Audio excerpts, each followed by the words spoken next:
একটা দুর্নীতিগ্রস্ত সরকার, লজ্জা নাই কোনো, মানে লজ্জা বলে একটা থাকে মেয়ের, ইনি কলঙ্ক, মেয়ে জাতের একটা কলঙ্ক, এটা এমন মুখ্যমন্ত্রী মেয়ে জাতের কলঙ্ক এটা। ও নিজস্ব লজ্জা নেই, লন্ডনে এত বড় একটা অপমানিত হলো, শুধু এর ঘাড়ে ওর ঘাড়ে দোষ দিচ্ছে।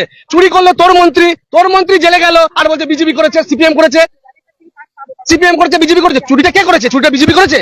চুরিটা সিপিএম করেছে? চুরিটা তো তোর মন্ত্রী করেছে। তোর মন্ত্রী চুরি করেছে, জেলে গেছে। পার্থ কার মন্ত্রী ছিল? পার্থ তৃণমূলের সেকেন্ড হাইকমান্ড। শুধু বিজেপির উপর দোষ, এর উপর দোষ, সিপিএম করেছে। মানে আমার বাবা চোর ছিল মানে আমিও চোর হবো? আমার বাবা চোর, আমিও চোর হবো? তার মানে এটা বলতে চাইছেন? মানে সিপিএম চুরি করছে আর তৃণমূল চুরি করবে, তৃণমূলের পর্যায়ে আসবে অভিষেক চুরি করবে।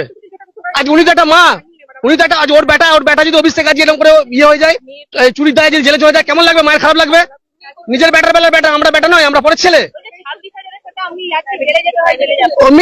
মিথ্যাবাদী মহিলা একটা, টোটাল মিথ্যাবাদী মহিলা, শুধু মিথ্যা ভাষণ দিতে জানে পশ্চিমবাংলার মানুষকে, টুপি পড়াতে জানে।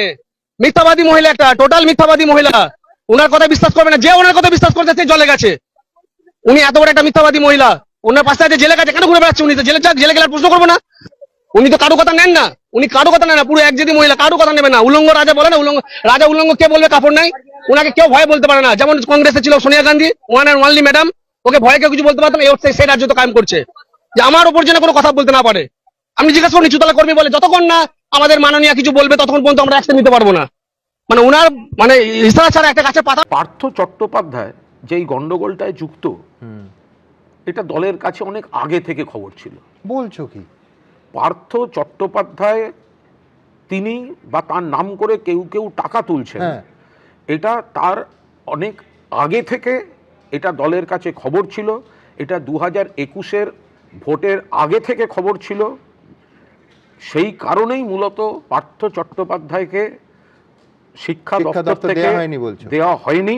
আচ্ছা। এবং সেই কারণে পার্থ চট্টোপাধ্যায় ক্ষিপ্ত হয়ে গেছিলেন। কিন্তু এই ঘটনাগুলো দল তাহলে বাড়তে দিল কেন?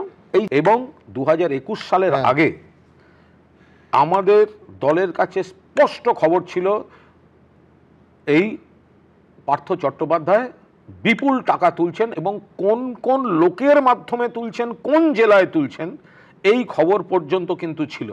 কিন্তু এর কোনো প্রশাসনিক বা অন্য কোনো ব্যবস্থা হয়নি। এই শিক্ষক ইনি যে ভাষায় কথা বললেন, মানে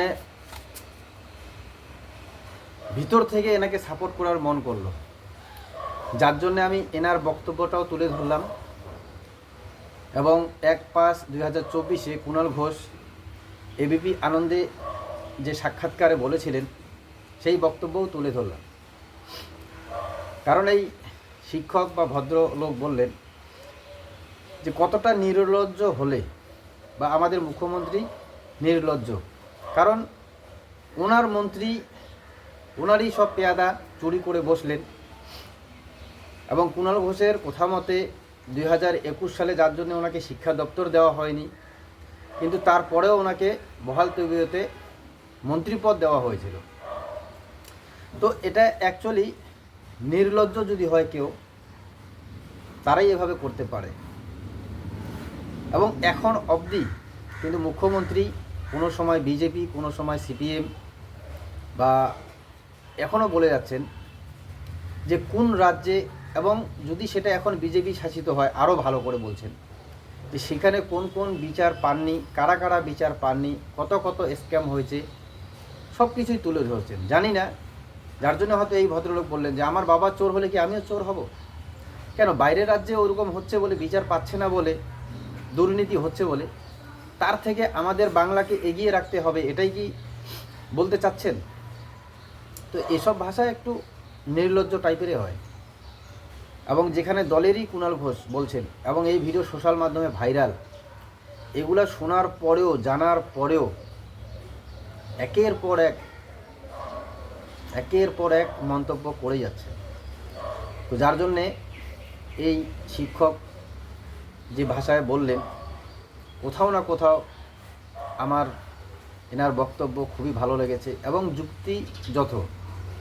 কারণ আমি আমার আগের ভিডিওতেও বলেছিলাম, এই যখন শিলিগুড়ি থেকে আবার কোথাও কোথাও দোকানপাট, এই আপনার ফুটপাত দখলমুক্ত করার নামে যে দোকানপাট সাধারণ লোকের ভাঙা হচ্ছে, সেগুলো নিয়ে যে মুখ্যমন্ত্রী আবার জমির দালালগুলোকে অ্যারেস্ট করা নিয়ে যে মুখ্যমন্ত্রী নবান্ন থেকে বলে দিচ্ছেন যে কাকে অ্যারেস্ট করতে হবে, আবার বলে দিচ্ছেন না আর ভাঙা চলবে না, তো তৎক্ষণাৎ কিন্তু সেগুলো বন্ধ হয়ে যাচ্ছে। তো মুখ্যমন্ত্রীর ইশারা ছাড়া যে একটা গাছের পাতাও নড়ে না, এটা আমরা আগেই জেনে গেছি, এখনও জানছি। কারণ আপনারা হয়তো আরেকটা জিনিস জানেন যে শিক্ষা দপ্তরের ব্যাপারেই ব্রত বসু মুখ্যমন্ত্রীকে না জানিয়ে এই প্রাইমারি স্কুলগুলিতেও এই যে কি একটা পরীক্ষার ব্যবস্থা করেছিলেন, যেটা 8-9-এর ছাত্রগুলো পড়ে ধাপে ধাপে পরীক্ষা, সেটা কিন্তু মুখ্যমন্ত্রী বলাতেই সেটা কিন্তু শিক্ষামন্ত্রী বন্ধ করে দিলেন। তো সেই ভিডিও দিয়েও আমি বলেছিলাম যে সত্যিই মুখ্যমন্ত্রীর ইশারা ছাড়া গাছের পাতাও একটা নড়ে না। তাহলে রাজ্যে এত বড় বড় দুর্নীতি, এত বড় বড় ঘটনা কি করে ঘটে যাচ্ছে, সেটাই হচ্ছে আমাদের বোঝার। আমরা জনসাধারণ যতক্ষণ না বুঝি, কারণ আমাদেরকে প্রতি মুহূর্তেই কিন্তু এভাবেই বোকা বানানো হচ্ছে। কি বলবেন আপনারা? এবং এই শিক্ষক এনার কথা মতো যদি আপনারাও একমত থাকেন তো কমেন্টে অবশ্যই জানাবেন। জয় হিন্দ, জয় বাংলা।